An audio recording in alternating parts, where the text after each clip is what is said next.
You ever stare at your life and think, this is it? That's where I was. Not miserable, not unhappy, just restless. Like I had a closet full of designer shoes, but they were all the same damn pair. My husband Mike was a good man. No, scratch that. He was a catch. Ambitious, confident, driven. The kind of guy who walks into a room and people listen. He wasn't boring or predictable, not like those clueless husbands you see in movies. No, Mike was sharp, always thinking 3 steps ahead. But he had one tiny little flaw. He tried too damn hard to be good. Moral, ethical, always making the right decisions, like life was some corporate strategy meeting. And me? I started to feel like the rebellious intern sneaking tequila into the coffee mugs. I didn't wake up one day and say, hey, let's screw up my marriage. It was more subtle, like a slow leak in a tire. First, there were the stories. My girlfriends whispering over brunch about their little adventures, spontaneous nights, dangerous men, passion with an expiration date. I'd sit there, stirring my overpriced latte, pretending to be shocked. But deep down, I was jealous. Then, there was him. It started with an app. Just for fun, I told myself. A little harmless swiping, just to see what was out there. A test drive with no intention of buying. But we all know how that story goes. Swipe, match, a spark. Jace, younger, cocky, reckless. The kind of guy who texts you something inappropriate and makes you laugh before you can even be offended. He wasn't safe, he wasn't reliable, and that's exactly why I wanted him. At first, I kept it innocent. Flirty messages, stolen moments of thrill, but lines blur quickly when you want them to. And before I knew it, I was sitting in my car at midnight, texting Mike that I was staying late at work while my pulse hammered from something far, far riskier. It was exhilarating, it was wrong, and I didn't care. I should have been nervous, I should have felt guilty, but I didn't. If anything, I felt alive. Jace had this way of making me feel like I was stepping off the edge of a rooftop, but instead of falling, I was flying. Mike? He was stability, logic, a 5-year plan neatly mapped out in an Excel sheet. Jace? He was chaos, unpredictable and thrilling. He didn't ask about my day or whether I had enough fiber in my diet. He didn't care about the responsible version of me that Mike loved. He wanted the version I had buried under date nights, grocery lists, and maybe next weekend excuses, and I gave it to him. It started small, stolen moments, teasing messages, secret grins in places they shouldn't be. Then came the first real risk. Let's meet, he texted. My stomach did a flip. I was supposed to be getting groceries. Instead, I ended up in the passenger seat of his car, parked in some dark corner of the city, fingers curling around the leather as he leaned in, just close enough. And that was it. That was the moment I crossed the line. I got better at lying. The first time was sloppy. I over-explained, gave too many details. Mike barely paid attention. He trusted me. Poor thing. The second time? Smooth as silk. Drinks with Melissa after work. But Melissa was across the country. Yoga class ran late. But I hadn't touched a yoga mat in months. Ugh, the line at the store was ridiculous. But the only thing I was shopping for was trouble. I felt invincible. Mike would sit across from me at dinner, eyes scanning something on his phone, talking about some meeting, and I'd smile sweetly, knowing that just hours ago, I had been wrapped up in something far less professional. The thrill of deception was almost as addictive as the affair itself. I wasn't just cheating on my husband. I was playing a game. And I was winning. Or so I thought. You ever play a game of poker when you're holding a killer hand and you just know you're about to take the pot? That was me. Every move, every lie. It was flawless. I had rules, and I followed them like a pro. Keep the lies simple. The more details, the easier it is to slip up. Never change routine too much. Mike had to believe everything was normal. Make it look like I was still interested in him. A well-placed kiss, a soft smile, a night where I actually listened to him talk about his work, just enough to keep him unsuspecting, and for a while, it worked beautifully, except sometimes, I liked pushing my luck. There was this one night, I had just come back from seeing Jace. Hair still slightly messy, perfume just a little stronger than usual. Mike was already home, scrolling through something on his laptop, looking so focused, so serious. I leaned against the doorway, watching him, feeling this rush of power. If only he knew. "Hey," he said, barely looking up. "Where were you?" I stretched lazily, letting my shirt ride up just a little. "Melissa and I grabbed dinner. She's going through it with her boyfriend again." Mike nodded, completely buying it. Too easy. "So, just for fun," I added, "you should have seen the waiter. Gorgeous, total model type. I think she was flirting with me." Mike smirked, finally looking up. "Did you flirt back?" I grinned. "Maybe." A joke. A stupid, reckless joke. He laughed and went back to his laptop, shaking his head. He had no idea. But then, something shifted. I don't know exactly when it happened, but I felt it. Mike started watching me more closely. The casual questions became a little more pointed.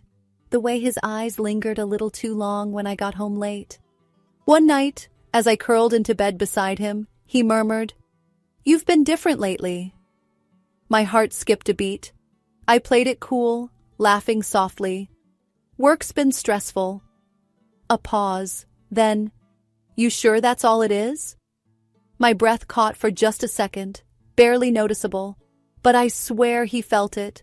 For the first time in weeks, a chill crawled up my spine, because for the first time, I wasn't sure I was the only one playing the game anymore. You know that moment in a horror movie when the main character starts hearing things? The creak of a floorboard? The faint whisper of something not quite right? That's how it felt. I wasn't caught, not even close. But there was a shift, a feeling, like I was standing on a frozen lake, and somewhere beneath me, the ice had started to crack. Mike wasn't accusing me of anything. He wasn't angry. He was observing, and I hated it. One evening, as I scrolled through my phone, checking messages from Jace, Mike casually said, "Who's that?" Not "What's so funny?" Not Melissa again? Just a flat, unreadable, "Who's that?" I felt a flicker of irritation. "Melissa," I lied smoothly, turning the phone just slightly out of his view. "She just sent me the most ridiculous meme." Mike nodded slowly. Too slowly. I held my breath, waiting for him to say something else. But he didn't. He just looked at me, like he was filing that moment away in some mental folder labeled suspicious. So I doubled down. I made sure to be extra affectionate. I cooked his favorite meals, laughed at his jokes, even suggested we take a weekend trip together, which, by the way, I totally planned around Jace's schedule. And Mike? He played along. Too well. There was this one night when I was standing at the bathroom sink, taking off my earrings, and I caught him in the mirror, just watching me from the bed. Not in the way a husband watches his wife with admiration. More like a chess player watching the board, waiting for his opponent to make the wrong move. My stomach twisted. Was I being paranoid? Or was he on to me? Then came the milk incident. It was a dumb lie, a lazy one. I told Mike I was going to the store to grab some milk. It was 11:30 at night. In reality, I was meeting Jace at his place across town. By the time I got back, it was almost 2 a.m. Mike was still awake, sitting on the couch, just waiting. He didn't say anything at first, just stared at me, like a man studying a puzzle that didn't quite fit. Then, after a long pause, he murmured, "Took you a while." I laughed lightly, setting the grocery bag on the counter. "Ran into an old friend." Mike nodded slowly again. That same too slow nod. And then, he smiled. Not his usual easygoing smile. This one was different. Like he knew something I didn't. Like he was letting me dig my own grave. For the first time since this game started, I felt something I hadn't felt before. A twinge of fear. Because suddenly I had the strangest, most unsettling thought. What if I wasn't the one in control anymore? Before you find out what happens next, please subscribe to the channel. You ever get that gut feeling? That tiny voice in the back of your head whispering, "Enough! It's time to stop." Yeah, I ignored it. I could feel the storm coming. The air was thick with something unspoken, like the tension right before a lightning strike. I wasn't stupid. I knew I was pushing my luck. But here's the thing about people like me. We don't quit while we're ahead. We ride the high, chase the thrill, and only stop when the universe rips the cards out of our hands and drags us away from the table. I thought I was playing smart. But really? I was just another reckless gambler, stacking my chips higher and higher, waiting for the house to take everything. And oh, did the house take everything? It started with the jokes. Mike was never the jealous type. He never hovered, never questioned where I was going. He wasn't the guy who checked my phone or kept tabs on my schedule. But now, he had this new thing. Little comments, dropped so casually I almost missed them. "Hey, I ran into Melissa today. Funny, she said she hasn't seen you in weeks. Work's been keeping you busy, huh? Strange, your boss told me you left early the other night. You've been drinking a lot of champagne lately. Didn't even know you liked it." It was death by 1,000 paper cuts. Each comment, each smirk, each too long stare, they weren't accusations, they were warnings, and I ignored every single one of them. The final mistake? My birthday. The one night I should have played it safe. But no, I had to go all in.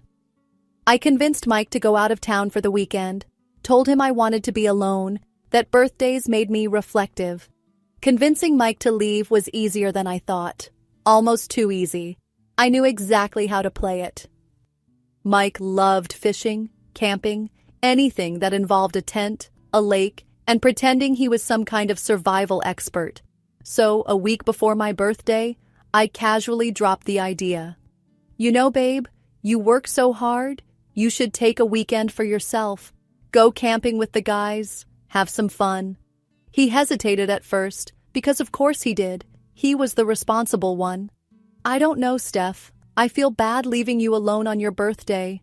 I sighed dramatically and gave him the sweetest, most understanding smile.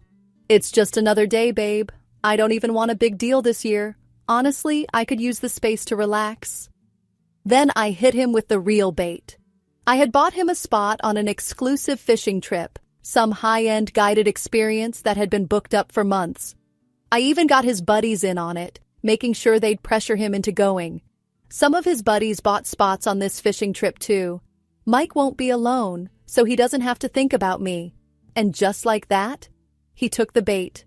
The morning of my birthday, Mike packed up his gear, kissed me on the forehead, and left with his car loaded full of supplies. He even grinned at me before driving off. A slow, almost too perfect smile. The kind of smile that should have sent a chill down my spine. As soon as he was gone, the real celebration began. I had planned everything. Candles, dozens of them, flickering on every surface. Soft, luxurious music filling every room. A charcuterie board, laid out like something from a magazine. Chilled champagne, 2 glasses waiting. The moment Jace walked through the door, he whistled low, eyes scanning the setup. "Damn, babe, you did all this for me?" I smirked, handing him a glass. "You wish." He laughed, pulling me close. His hands were already wandering, his lips brushing against my neck as I leaned into him. "You sure your Boy Scout isn't coming back early?" he murmured, voice laced with amusement. I rolled my eyes. "Mike's in the woods, roasting marshmallows or whatever. Trust me, we have all night." Jace grinned, clinking his glass against mine. "Then let's make the most of it." We talked, we laughed, we drank too much champagne. The music was loud, wrapping around us in a haze of warmth and decadence.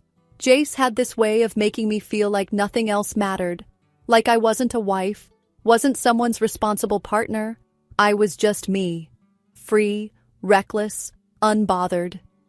Somewhere between the third glass of champagne and the way his fingers traced slow patterns on my arm, I grabbed his hand, leading him upstairs. The bedroom door shut behind us. And outside, the music kept playing, soft, romantic, too loud, loud enough that I never heard the door downstairs unlock, loud enough that I never heard the quiet footsteps approaching, loud enough that I had no idea what was coming. Have you ever had the world rip itself out from under you in an instant? 1 second, you're at the top of the game, smirking, untouchable, queen of the board. And the next, checkmate. That's what it felt like. We were in the bedroom, the door shut, the champagne still fizzing in the glasses on the nightstand. Jace carefully tossed the clothes into the corner of the room, grinning like he owned the place. Damn, I think I like birthdays now. I smirked. Just wait, the holiday is just beginning. The music still played from the speakers downstairs, a slow, romantic melody, the kind that made the world feel soft, blurry, unreal. That's why I didn't hear it. Didn't hear the footsteps on the stairs. Didn't hear the soft creak of the bedroom door swinging open. Didn't hear the sharp inhale of someone witnessing something they were never supposed to see. But I heard the voices, loud, shocked, angry. Oh my God! What the hell is going on? And then, surprise! Everything stopped. I froze. Jace? He whipped around, eyes wide, caught mid-motion. And standing in the doorway, Mike, my mother, my father, my sister, holding a birthday cake, holding balloons, holding my entire life in their horrified faces. The next 10 seconds stretched into eternity. Nobody moved, nobody breathed. Just a frozen, surreal painting of absolute catastrophe. Then, the cake slipped from my mother's hands, crashing to the floor in a splattered mess of frosting and candles. My father, red-faced, fists clenched, chest rising and falling like a bull about to charge. My sister, eyes so wide, so disgusted like she was staring at a stranger. And Mike? He was smiling, not shocked, not heartbroken, just smiling. A slow, satisfied, calculated smile. Because he had known. He had set me up. And I had walked right into it. Then everything exploded at once. My mother gasped, hands over her mouth, shaking her head like she couldn't believe what she was seeing. My father lunged forward, roaring, "Who the hell is this?" at Jace. My sister just backed away, face twisted in disgust, like she didn't want to breathe the same air as me. Jace? He scrambled for his clothes, tripping over himself, mumbling, I didn't, like a complete idiot. But Mike was calm, deadly calm, and that made it so much worse. He stepped forward, adjusting his watch, looking at me like I was an insect under a microscope. "You were always so good at lying, babe." His voice was smooth, detached. "I figured it was time you got a taste of what it feels like." My stomach dropped. He planned this. He knew. The whole time. I felt my body move before I could even think. I spun toward him, furious, shaking, clawing for control. "What the hell is wrong with you? You set me up? You brought my family into this?" Mike's expression didn't change. "Oh, I'm sorry," he said, tilting his head. "We just wanted to congratulate you, surprise you.